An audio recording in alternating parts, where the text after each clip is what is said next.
This is the Digital Shelf Insider podcast of MetricsCart.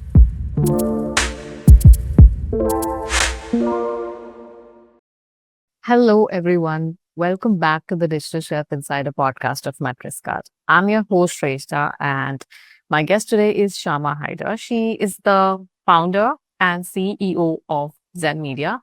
She's the best-selling author and one of the sharpest minds in digital marketing. She's been called the Zen Master of Marketing by Entrepreneur, and she's spoken in over 24 countries for brands like NASA, MasterCard, Disney, you name it. Honored at the White House and the United Nations as one of the top 100 young entrepreneurs in the country, Shama brings a rare blend of strategic vision and real world execution. So let's get to hear from her. Welcome to the show, Shama. How are you doing today? I'm doing super well. I'm excited to be here. I'm glad we could finally make it work. Yes.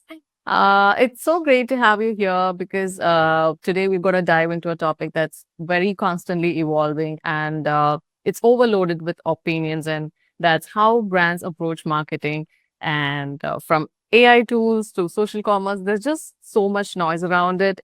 Everyone has a strategy, but not everyone is seeing results around it. And so we're going to unpack what's working, what's the noise, and what brands really need to do to get going in coming times.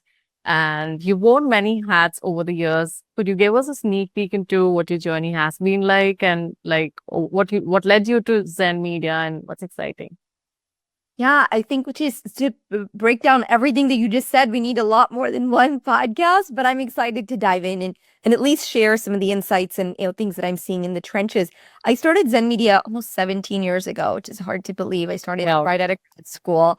I did my thesis on Twitter when it had 2,000 users. So, Crazy. X looks different. Yeah, it's very different landscape. And trying to explain to people that social media was going to be this thing, right? That is really going to change how we approach audiences and communicate and market and all of this. And frankly, Shrestha, I was laughed at because people said, Twitter is the thing, like we've never heard of it. It's, Facebook is the thing my kid uses. But this was before Instagram, before TikTok, before Reels, like very different world. So a lot of what I'm telling people then just seemed anathema or like, oh my gosh, or maybe a fad at best, So, but I stuck to my guns and I could see that the horizon was changing.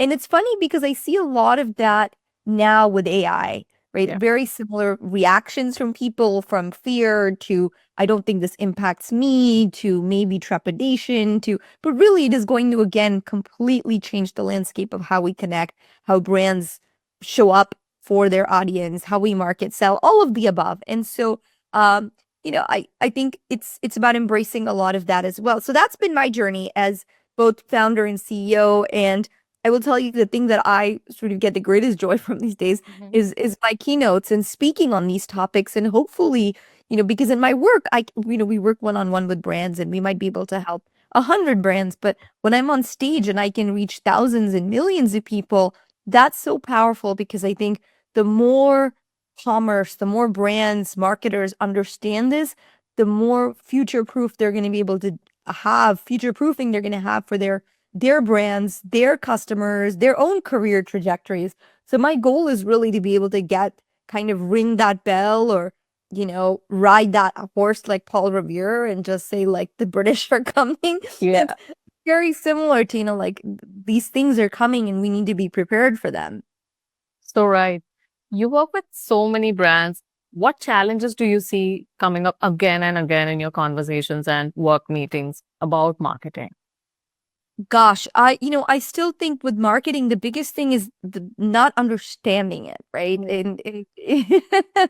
And seeing it, whether it's as a nice to have or I think the biggest misconception, maybe we'll start there, is that marketing can be turned on and off. I think that's one of the fascinating, and often that it is used interchangeably with advertising. Right. It's not. Advertising is one subset of marketing for sure, but marketing is positioning and price and platform. It's a lot. It's the much bigger picture of how your customers and prospects really understand and connect with your brand. And so marketing is a bigger umbrella.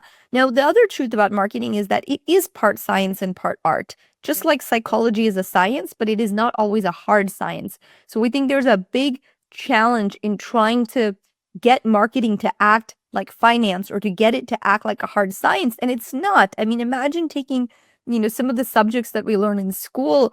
I mean, they're all important for a reason, but imagine trying to force English and history and literacy and literature into the same boxes and math and science, and it doesn't work. Like that's by definition, that is not the alchemy of it. So I think that's still the biggest problem with marketing at large is you see, and it's the difference. Like I can always see, brand where leaders get it, their companies are thriving. They get it, they understand, they've been investing in it all along.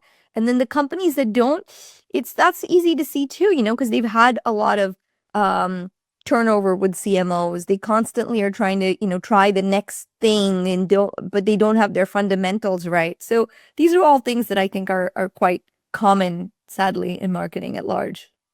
That's such a great point on a broader marketing challenge that most brands are facing today. It's like there's no set guidelines or a framework that, brand A can work with and brand B can replicate on, right? So zooming in on direct to consumer brands, how do you think the digital channels have changed the way they tell their stories?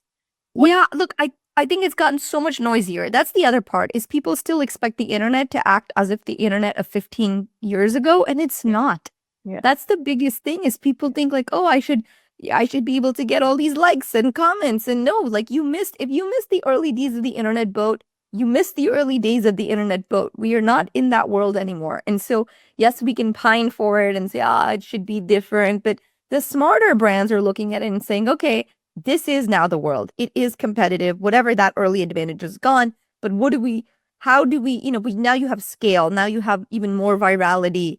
You have more opportunities for things. So I would say a couple of things. I think creativity is still very important for D2C brands, coming up with campaigns. But here's the thing.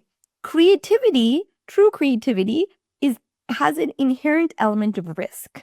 Yeah. And so what that means is not every campaign is going to land. And are you okay with that? Because so many times I think with brands, they're like, well, yeah, we want to be creative, but we don't want to take risks, but we don't want to do. And those things, they're two sides of the exact same coin. You cannot have one without the other, because to be creative is to take a risk. It is to try something different. It is to try something new. It is to, and it can be probabilities. You can stack the deck in your favor, but there's no guarantees. And I think marketing is kind of in that space in general. So yeah, I think the other thing is brands who really understand how the internet has changed. And by that, what I mean is, we used to the internet used to be like a little village, right? Yeah. And so all the doors were open. Nobody really locked their windows. Everyone kind of knew each other. They knew each other's business. It was like a buzzy little village. And it really, but today that same buzzy little village is much more like New York City. It's tons of people. It's not, people are double locking their doors. There's just hyper developed. Yes, hyper developed, a very different vibe in general. And so you cannot approach marketing the same way you would for a village for like a city like New York. And so what you have to think about is, how well do we understand our customers? And understanding that the way people use the internet is different. We consume publicly, but we share privately. Right.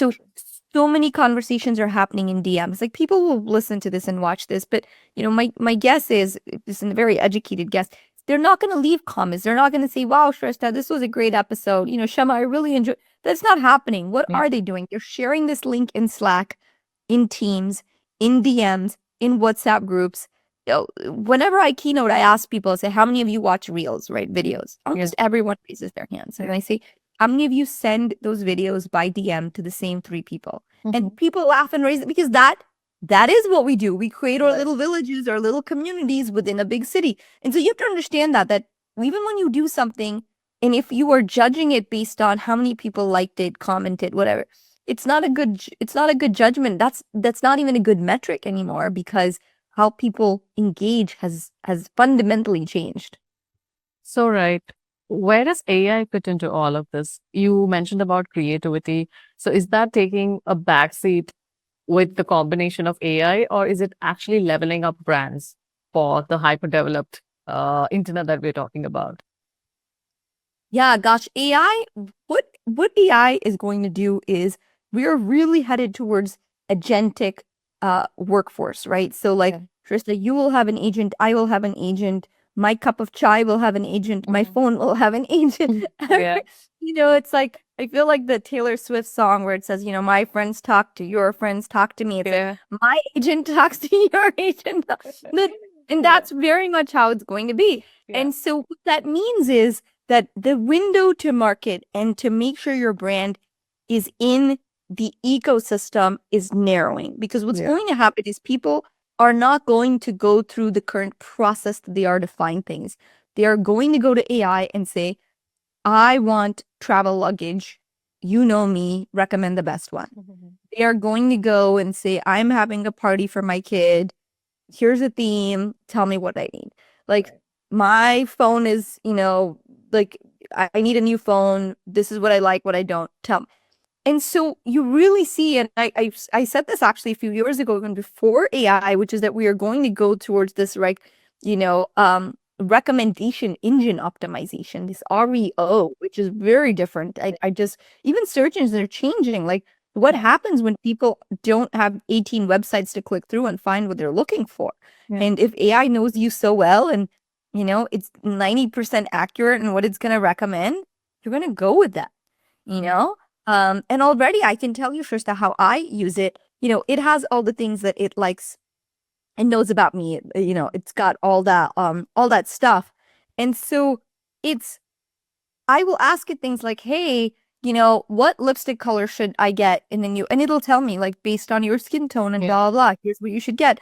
I use it to take a picture of my closet and I say, make an outfit for me, and it does. So already it is such a core part of how consumers Yeah. are more and more that'll continue to be, right? Now, whether it's ChatGPT or something else, that's to be seen.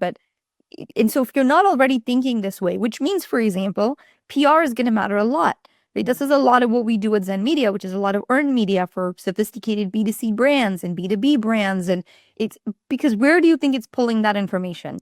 AI is getting that information from, and funnily, these are the channels that have been the hardest to measure historically. Yeah. But these channels are the ones that are going to drive the greatest results for brands. So AI is changing the game already. It's just a matter of which brands are going to keep up and which, are not. So, right. Let's talk a little bit about social media. So, social media has literally blurred the lines between creator-led brands, legacy brands, and the challengers. Who do you think is winning the game right now, and what's giving them that edge? What is winning the game for social broadly, or are you saying like creator versus brand? Creator versus brand, yeah. I think the brands that act like creators are the ones that are winning. Yeah. Just personalization. Yeah, well, one of the interesting trends I've seen is, like, for example, rather than saying, this is our CEO, she started the company at 23 and, here's her story, blah, blah, blah. You're seeing brands act like the creator almost and position it in a third party way to say, like, this 23-year-old started her company with nothing and now is blah blah, even if it is that brand and that CEO. So I think that human element people are Yeah. hungry for. I think transparency matters Yeah. very much. And then part of it is just finding that right wave and riding it. You have to stay consistent with it too, because you never know what's going to hit. I mean, I've been posting videos every single day for I did this challenge at the beginning of the year. I was like, I'm going to post 100 videos nonstop, like 100 days straight. And I haven't broken my streak. Every day I posted a video. Yeah. And that's And so, exactly how I found it. oh, really? Oh, Yeah. that's so funny. Okay, so glad. Yeah. See, it's working. But Yeah. see, I'm so glad you shared that, because that's such a great example of exactly what we're talking about. Yeah. One, I don't think, Shrestha, you have ever commented publicly on any of my videos, Okay. Yeah. right? Yeah. Like, but you contacted me through so you consume publicly, Yeah. but you're sharing privately. So maybe you shared it with your team, you reached out to me directly, right? So Yeah. this whole thing, this whole opportunity for us to chat came about because of content. But if I just look at the content and go, Yeah. oh, but people are not commenting, people are not, that's not Yeah. how people are engaging with content. So yeah, I hear that too. You know, it's funny. People tell me, oh, like, I'll get messages. I'll have someone book me to speak, and they'll say, "Oh yeah, you know, we saw a video," but I wouldn't have known unless they told me that, right? Yeah. Like, Yeah. obviously, and so because think about all the things you consume in a day, and Yes. how few things, if any, that you're actually publicly commenting on. And So right. most of the things that get the public comments are either the ones that are wacky, really funny, out there in some way, right? It's not and it's not the majority of people or even politically charged. So something that like gets people's emotions fired up. For a lot of my content, it's not emotional content. I'm not trying to make people, you know, rage or angry Right. or cry with joy. Like my content is about educating people and helping them, you Yeah. know, be bolder in life and take those bets, and it's about leadership. So it's not going to be the type of content that gets a lot of comments. And so I think for brands you also have to realize that is most of the stuff you do is not going to go viral. You're not going Does not mean it's not working. That's Exactly. the big Yeah. takeaway. Yeah. Yeah. So thank you for helping us illustrate that in real time. Yeah. Um, so do you think there's something that the legacy brands, the bigger brands can learn from how the creator-led brands or the new age brands are doing social media right now? Because we still see that they struggle in their internal teams to get really visible across the digital channels. What are your thoughts on how they can be present across social commerce better? Yeah, and I think legacy brands have such an advantage, right? Because their names are known. But I again, I think it comes back to creativity requires risk. And a lot of times what happens, it's a smaller brand, they're like, what do we have to lose? Right? They're like, let's roll the dice and try Right. things. And they're much more willing. So I think legacy brands have to change kind of their perspective and say, we have to be willing to play this game. We have to be willing to try different things. Because I think our biggest challenge for most brands is what they're fighting isn't even to how do they break through the noise. It's how do we stay relevant? Right. You know, fighting irrelevance is a battle you have every day. It's not even attention because, like, any fool can get attention. You know, you do something stupid on the internet, people will pay attention. Yeah. Attention, you want it's relevance. It's something that's really powerful, and people feel like they can connect with you and you align with their life and what they need. So right. Let's talk a little bit for the audience who run marketing teams. You've built a very successful career as a leader in marketing. What are some of the challenges you faced along the way, and how did you push through? I face challenges every day. I think you have to in this. It's so funny. I actually did a video on this, and I talked about this, especially as women, right? But like women of color, one of the most common questions you get is, you know, how have you dealt with the challenges of being a woman of color? And I I have never really answered that question in the way that it's ever asked. I always Yeah. answer it and say, you know, there are challenges, but it's just as easy to focus on all the advantages. So I'd rather do that. Because what happens is when you keep focusing on the challenges of marketing, the challenges of your job, that expands. Where your focus goes, you know, where that's where, like, wherever your attention goes, that's where focus grows, right? So then you start seeing things. You're like, oh, this is challenging. This is so hard. And that's not to make light of those things, but I do think there's so many opportunities too. If you are in marketing, if you are in a role, congratulations. If you have a job, congratulations, because you have a Yeah. job. Like, that alone, there's so many people who would kill to be in a position, right? Like, so that's great. The other part is, you know, how can you have the ability, you have, like, the internet is so much more mature now than when I started my company. So there's almost nothing you can't solve for. Spend a little time asking ChatGPT some questions. Do follow your customers around. Yeah. Like, you can skill up so much easier today. Like, when I started, we didn't have any of this. Today, I can go find a YouTube video on almost anything and learn it. Like, Yeah. that blows my mind. I'm such a nerd and I love learning. And Yeah. so I think it's the playing field in so many ways flattens because now knowledge is not with gatekeepers. You have to remember, not that long ago, even like the church held all the power. Religious institutions had a lot of power. Like people weren't even allowed to own Bibles. You know, like you were like you weren't allowed to go to school. You had to like depend on people who had knowledge to gift you that. But you don't today. So I think there's, yes, for as many challenges there are, the amount of tools and the amount of resources to overcome that for anybody that is hungry enough, that is humble enough, that is curious enough, is staggering. So like I don't want to hear about any challenges. And you have so many resources, no matter where you are in the world.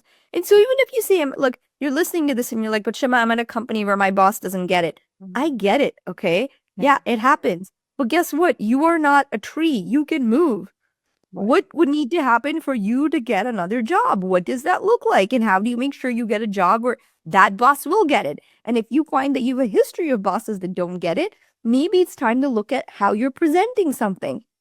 It's just a wild idea. But I think, these are very important things. You have to start with self-awareness and say, am I upskilling? Am I like, can I honestly say, and I do think there can be a challenge there sometimes because people feel like, oh, it's an imposter syndrome. It's, do I really know as much? And I also did a video on this. Anyway, so these are all things that I talk about constantly, Shreshta. I talk about these things that I see professionals face and sort of my take at large. But I do think we're living in such exciting times right now. We are. And I know people are like, changing times and unprecedented, but I'm like, there are no other words to explain what we are living through. Like, look at the history of humankind. It doesn't like, one of my favorite books is Outlander. It's a fiction. And it's about, are you familiar? I've heard about it, but not read it. It's a great, great read by Diana Gabaldon. There's also a show, very well done. Yeah. And so, whichever you prefer, they're both very. But the idea is that this nurse from World War II ends up in like late 1700s Scotland, right? So Bonnie Prince Charles and all that stuff is happening. And what's fascinating is, in one of the interviews, I remember with the author, they were like, why World War II? Like, why 40s? Like, why? And because she said, a person from 1950 could go back to that and still have enough similarities to that time period where it would not be so anachronistically off. Like you could, versus someone even from now going to 1940, like it's too much of a disconnect. So the amount of progress technologically, just the world and how much we have changed in the last 100 years is staggering. And I think as human beings, we're still trying to keep up with that. Like that is a real thing. Yeah. I guess we got to keep evolving, adapting, and growing. Yeah. That's the way out. There is no other substitute that like, I don't know a good alternative to that. Yeah. So we've come to the end of the show and oh my God, I just loved chatting with you because we just didn't touch base on, e-commerce and what to do for brands and marketing, but we even moved to a little bit of how the personal growth area can be explored. Thank you so much, Shama, for joining us. And we would love to have you again and again on the podcast because we can do so much of deep dives on marketing itself. So thank you. Thank you for your time. Thank you, Shreshta. Thank you so much for being a gracious host. Thank you for hunting me down and working with my team to get this scheduled. And yeah, I hope it was valuable for everyone who is listening. Thanks for having me. Yeah.